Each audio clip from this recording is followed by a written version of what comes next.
audio then. You're using the computer audio, okay. Share screen. Desktop, whiteboard, basic, share, god damn it. Share. To share your screen, open. God damn it. 1 2 1 2 1 2. Shit. Privacy. Allow the apps below to record the contents of your screen even while using other apps. Now, I'll be able to record the contents of your screen until it is quit. You choose to quit now, or you do it on your own later. You can choose to quit some.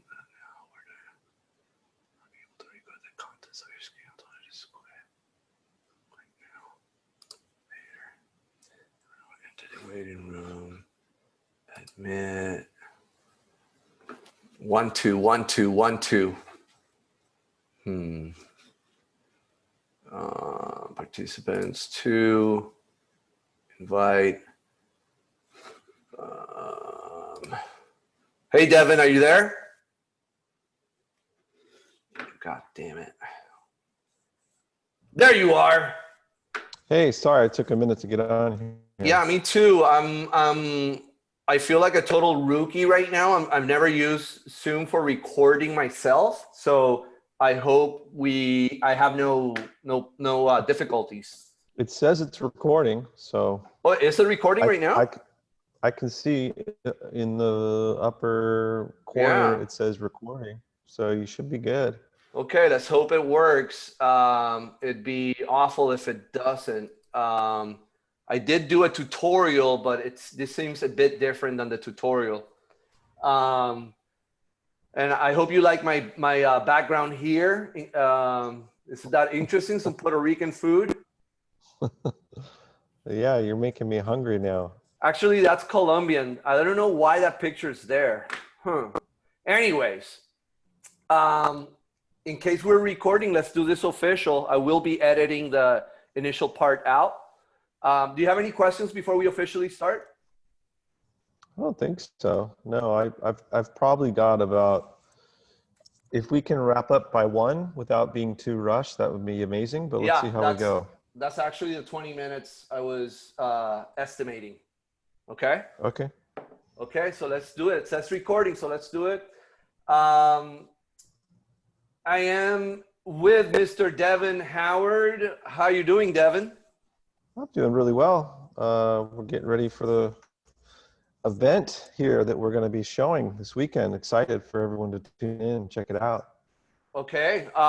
Is the event, you just said this weekend, is it a 2-day event or a 1-day event?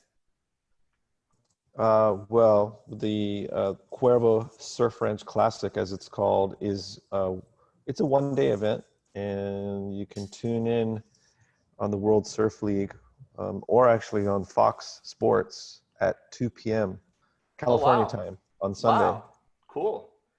So you can stream it on where? And we can see it also on cable TV or TV on Fox Sports? Yeah, so if you have access to Fox Sports, you can watch it there. Okay. Or you can turn into just the WorldSurfLeague.com's website. So you go right to the website and you just push play and you're in. Okay, guys, that's on Sunday, starting at what time? 2 p.m. 2 p.m. Pacific time? California time, correct. Okay, there you go.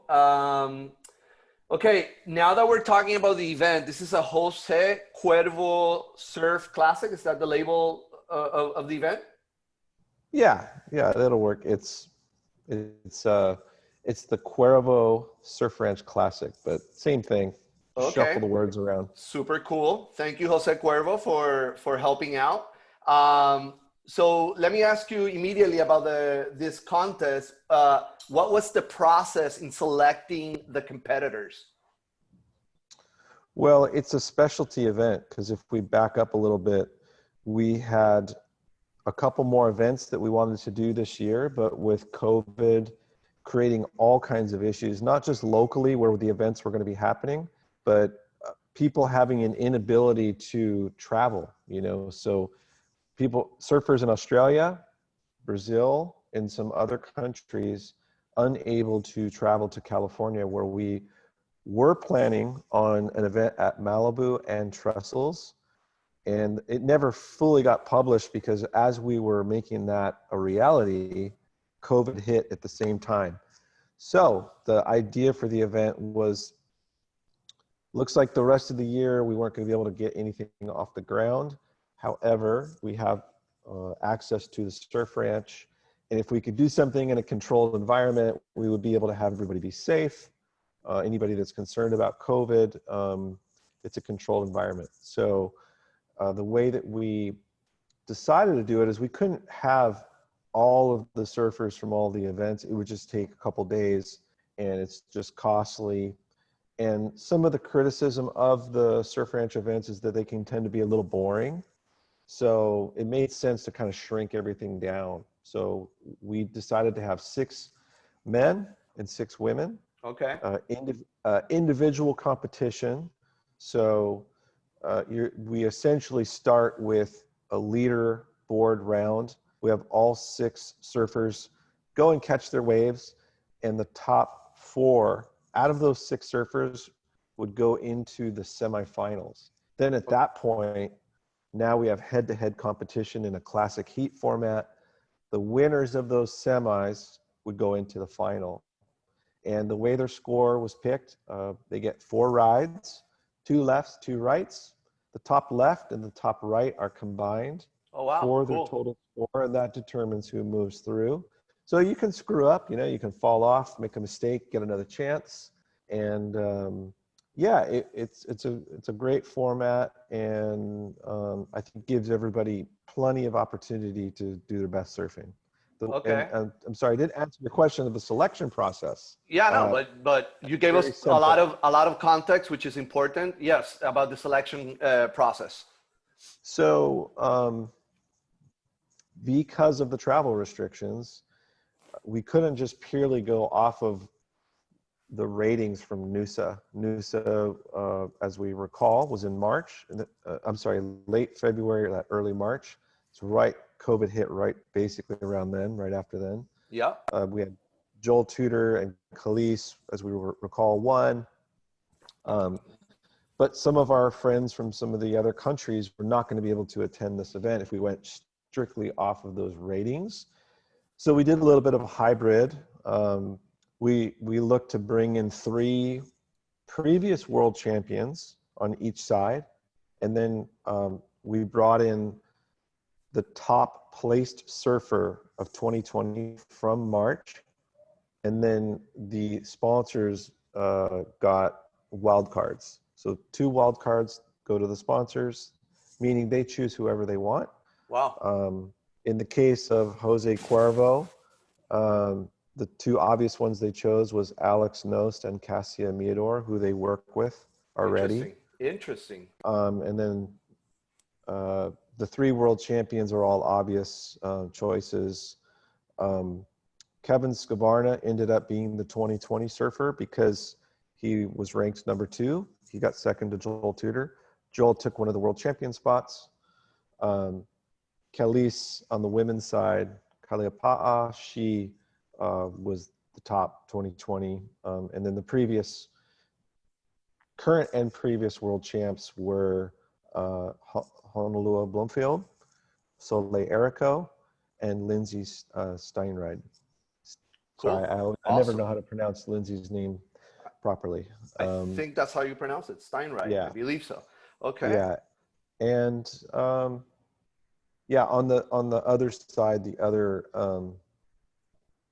wild cards chosen was Coniella Stewart, and then Chloe Calmon was one of the wild cards chosen, but due to travel restrictions, we actually got message that Brazil might actually be able to pull it off, and then she got to the airport, she was ready to go, everything, and she got denied. Oh my God, what a bummer. The next wild card that was chosen by the sponsors was Avalon Gall, and it made a lot more sense in Southern California. So okay. Yeah. Well, what a great selection of competitors, or what a great representation of longboarding talent, let's say. Excited to Oh, see this. Yeah. Tupi, I forgot to mention Taylor Jensen was one of the world champions that was Okay. invited, and I'm sure he's okay with me sharing this. He's in Australia half the year, and they learned at the last second that the airlines require 2-year-olds to have and wear a mask. Okay. And it was just going to be too crazy for their little one to wear a Okay. mask from. So it was a bummer, but at the very last second, Taylor had to back out. And the next person in line that sort of made sense in the, on our alternates list, when things moved around, we ended up getting Kai Salas in there, who, as everybody knows who's followed longboarding, Kai has been this close to a world title several times. Several times. And Yeah. yeah, several times. And one of the dominant, most standout competitors of probably the last decade. Yes. So it worked out that he got the next slot. So it's not a perfect system of how it was chosen, but there was some thought to it. And it was difficult because I got a lot of messages from a lot of surfers. Of Wanted to course, be. I can imagine. I mean, I can imagine. However, the representation of longboard talent with the men and the women seems awesome. 2 thumbs up. So Yeah, again, solid. I can't wait to see the live action on Sunday, 2 p.m. California time. Now, the criteria that's going to be used, you already talked about the format. That's been answered. It's a little bit of a change. I like what you mentioned about how the best right and the best left are going to come into accounting to pass into the next round, correct? Correct. Yep. So is there any difference in the criteria due to the type of wave we have at the Kelly Surf Ranch? No, it's the same judging criteria. So whatever you've watched the last 2 years, it's the same criteria. Nothing has changed. Okay. If anything, I think what happens is when you're on a wave like that that's consistent, I think the level of judging, it's more clearly defined, because More you're able to uniform. compare. Yeah. Yeah, it really does have a level playing field as much as you can, and Yeah. we're running the same wave for everybody. At the Surf Ranch, you can pick 3 different waves. There's an intermediate wave, and there's also 2 different championship tour waves, Huh. the CT2 and the CT3. The difference between the two is the latter, which is CT3, the one that we're going to run, has room for more open face maneuvers. In our case, nose riding and turns. The CT2 wave is more of a barrel for most of the wave. If you recall any shortboarding you've watched there, when it's barreling for much of the middle part of the wave, that the longboard surfers could handle that, but it's less opportunity for nose rides and turns. So the entire event is the CT3. So you're going to be using CT3 mode. Correct. How 2020 that sounds, right? I'm going to select the CT3 wave for this competition. That's awesome. Okay, Yeah. cool. We have limited time, and I do have a selection of questions that the audience from Longboardarian has put forward, and some are great questions. So I want to get through those questions. And then we'll end it talking about a little bit of what are we looking into the future for the WSL Longboard Tour, which actually one of these questions has to do with that. So anyways, here we go. Tukurbi asks, what is your opinion on the development of longboarding in South America? Well, I think, that's a pretty broad question. I don't know what exactly you're hoping to get out of that, but generally speaking, I mean, longboard surfing is growing pretty quickly, just like the rest of the world. And, I think especially with Brazil, which has really had a strong showing for as long as I've been involved, gosh, 20 plus years, there's been a great representation of Brazilian surfers. If he's asking more specifically, I'm guessing more outside of Brazil, because I feel like it's pretty well known that Brazil is a kind of powerhouse, if you will, for longboard surfing. In a competitive sense, on the ground, I haven't been there in years, so I don't honestly know what the ratio of longboard surfers is to the everyday surfer. But in other countries, you know, in Argentina and Chile, you're starting to see more of it, and even Uruguay and some of Peru, especially. And we've had some more representation on the longboard tour from Peruvian surfers, which is really cool to see. Um, I do think it's certainly growing, but in places in the world where there's stronger beach break, shorter waves, I think you're still going to see people favoring more of a shortboard. You know, like Hawaii, California, Australia, um, Costa Rica. There's parts of the world that are, you know, France, that are more conducive to a longboard. When you have crunchy, heavier beach breaks, your Brazils of the world, I don't know about you, but it's not always like I think, wow, I'm going to grab a longboard right now, you know, and get my ass handed to me just trying to paddle out.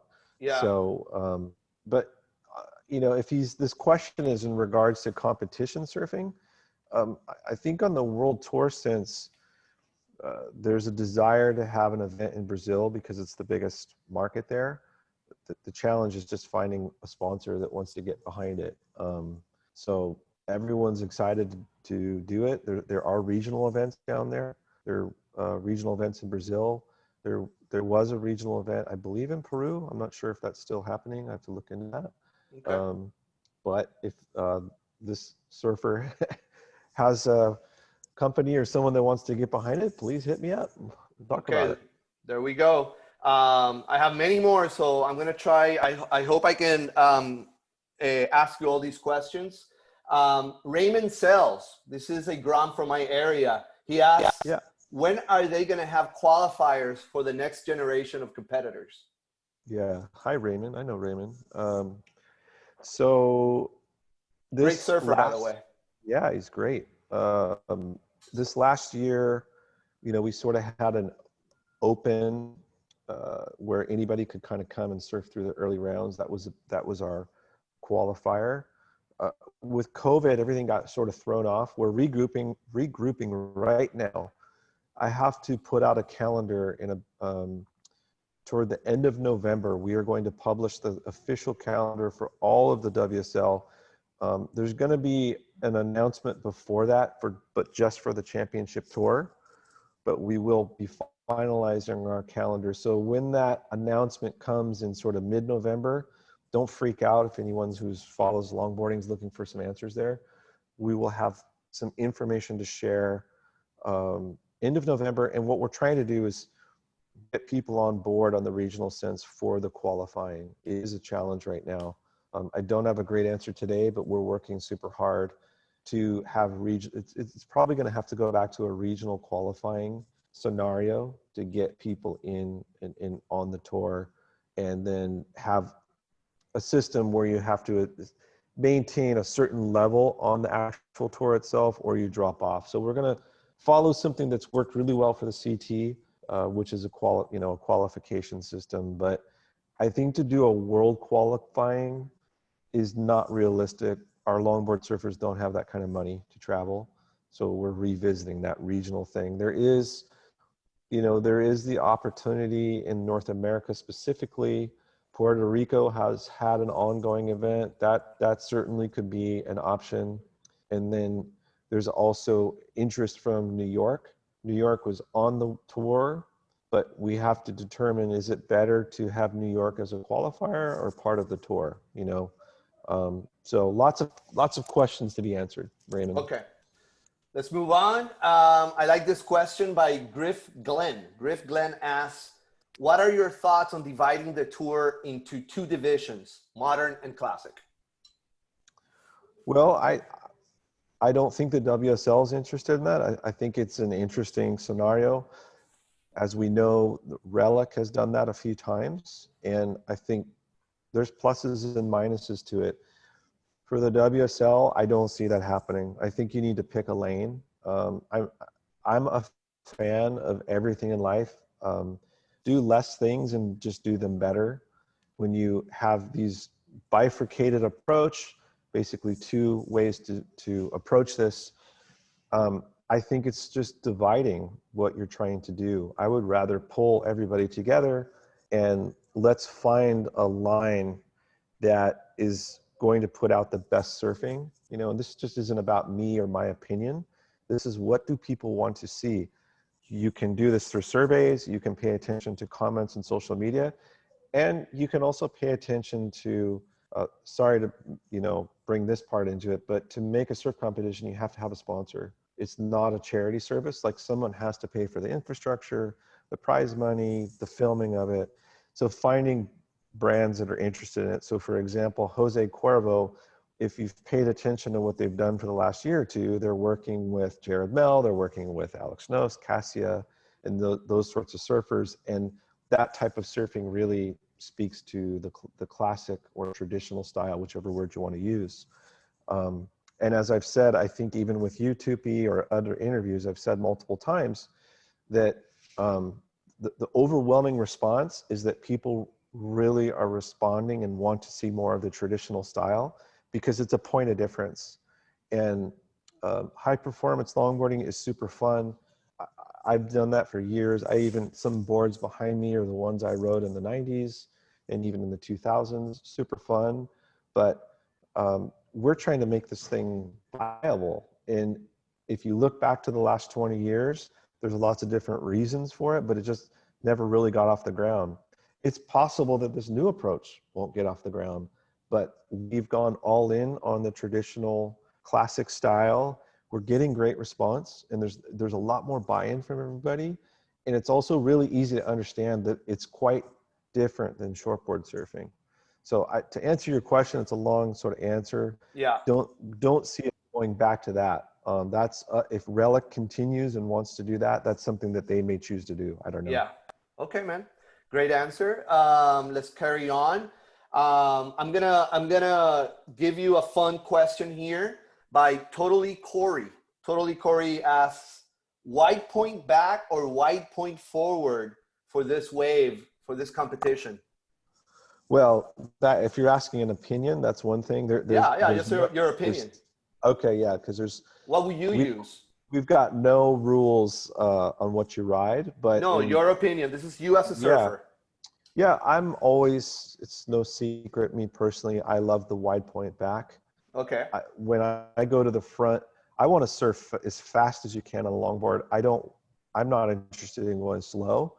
I think that the wide point up front with all those ears is good for a mushy wave. This wave is not mushy. The wave at the Surf Ranch is quite fast and surprisingly powerful. So I don't think you're going to really see anybody riding a board with a wide point forward. It's going to be back for sure.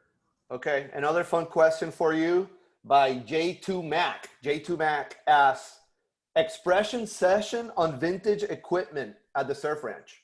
Your thoughts? That would be cool. We're not going to be doing that at this event, unfortunately, but you will be seeing people riding agave surfboards. By one of them was shaped by Wayne Rich. It's a 9.4 wide point back log, really beautiful board. And then the other board is shaped by Britt Merrick. It's a Channel Islands mid-length, and that's going to have a glass on 2+1. So you'll see a couple of the surfers just doing an expression session. I will add, there's also a timed nose ride event. So that'll be each surfer gets to catch one wave. The person with the most time on the nose will be the winner. Is that this weekend also? Correct. Yeah. Wow, that's pretty cool. It'll just be fun within it. And then, that's awesome. There'll also be an award for best ride of the day, as well as best barrel. So there'll be a couple other little awards. Awesome idea. Okay, quickly, we have limited time. This is a interesting question by Chas Wernsey. Chas asks, are aerials and other high-performance maneuvers given good point scores when mixed with classic? You know, there's no rules. Look, the guidelines are pretty specific.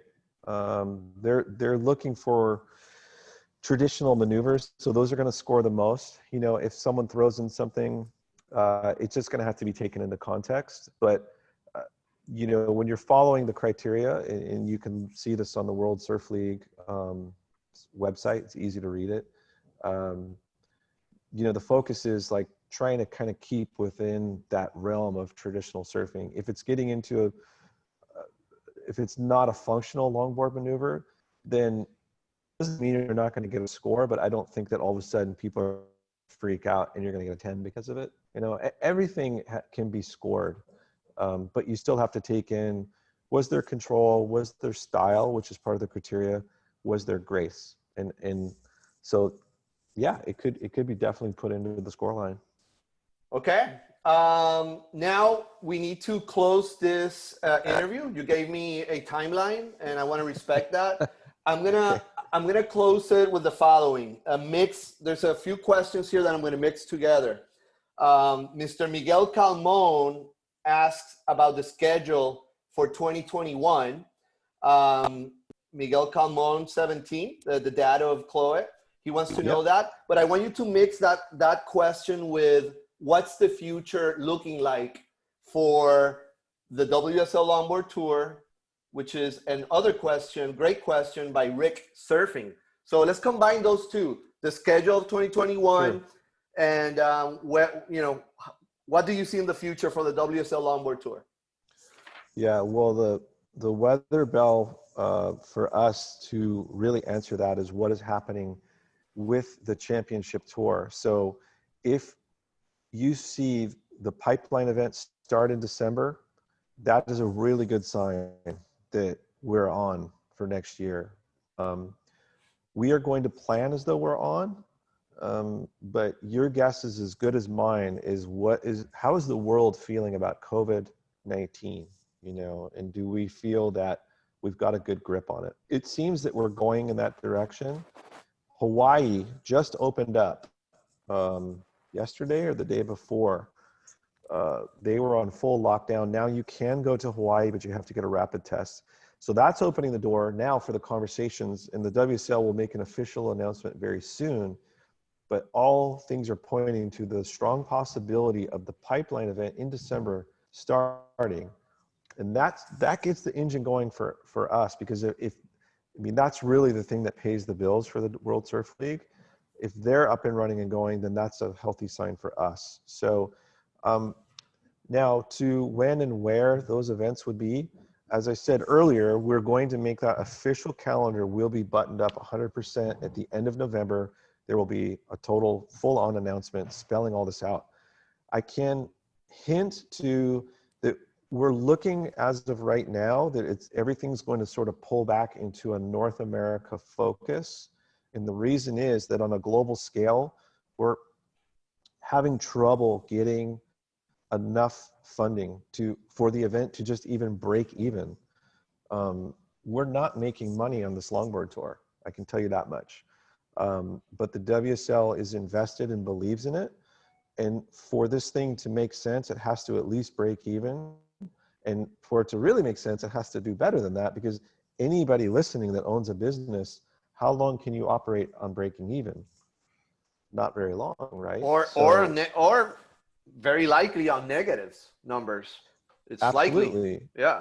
Right. And I'm sure a lot of people don't want to hear about the sort of prickly side of surf competition, but there has to be reality, because people have a lot of high hopes and expectations for what we can do. I get texts every day of, what about doing events in wherever, Ireland, or what about doing events in New Zealand? And it's like, man, I would love to. That sounds awesome. But so our strategy is looking like working with some existing events that are here in California at Malibu and Trestles. So looking to really nail that down and secure that, I think that would be huge. Malibu as a venue, I think everyone agrees that's just a really ideal place for longboard surfing. Trestles as well, you know, that it's not really, in my opinion, not really a longboard wave culturally speaking, but if you pick it on the right days, you know, you're not going to really maybe want to run double overhead macking trestles, but it doesn't take much for trestles to be perfect. 4 to 6 foot waves there are amazing. And then will always have access to the surf ranch. I think we're going to wait and see what's the reaction after this weekend. Yeah. People love it. Great. Let's go more. If we're like, no, it's just not exciting enough for us, then we can review that. Maybe that will always be an option for a specialty event. Yes. Then we do have a relationship with New York. So that's something the state, the tourism bureau there is really interested in investing. And so I think we can't walk away from that. We just need to really analyze that. So the time frame we're looking at doing would be late summer through the fall. And the reason being, we don't want to compete with the championship tour. If you recall last year before, sometimes we were running events that were overlapping with other championship tour events. That's not good for us because the championship tour is going to get the priority in terms of broadcast and all the other kind of cool stuff that comes with it.